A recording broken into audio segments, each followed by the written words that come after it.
Bugün sizlərlə Cahandar ağa obrazını təhlil eləyəcəyik. Cahandar ağa obrazı necə bir obrazdır? Ziddiyyətli bir obrazdır. Bəziləri ziddiyyət sözünün mənasını tam dəqiq bilmirlər nə deməkdir. Yəni nə tam müsbət deyə bilirik, nə tam mənfi deyə bilirik. Yəni bəzi davranışları bizdə sual doğurur. Görəsən bu necə biridir? Yəni biz özümüz də tam dəqiq bilə bilmirik. Əslində ümumən mənfi bir obraz kimi verilmir. Sadəcə ziddiyyətli bir obraz kimi verilir. Yəni özü üçün müəyyən bir prizmalar var ki, onu o qaydada qəbul edir o, amma özü bu davranışları göstərə bilmir. Məsələn, Allahyarla evli olan mələyi qaçırdır.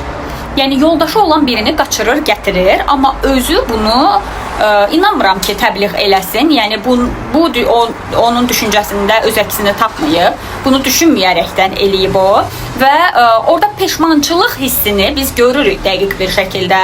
Təbii ki, əsərin sonuna qədər bir sıra epizodlar var ki, onlar əslində bizə yəqin verir ki, biz Cahandar ağa obrazını təhlil eləyək. Cahandar ağanın çox sevdiyi atı var idi, Qəmər adlı bir atı və Cahandar ağadan heyif almaq məqsədi ilə onun quyruğu və yalı qırxılır və bu o dövr üçün çox pis xarakterizə olunurdu. Bir bəyin bu versiyada bir atı olmamalıydı. Hələ ki, ən çox sevdiyi atı və o Qəməri uçurumdan atır.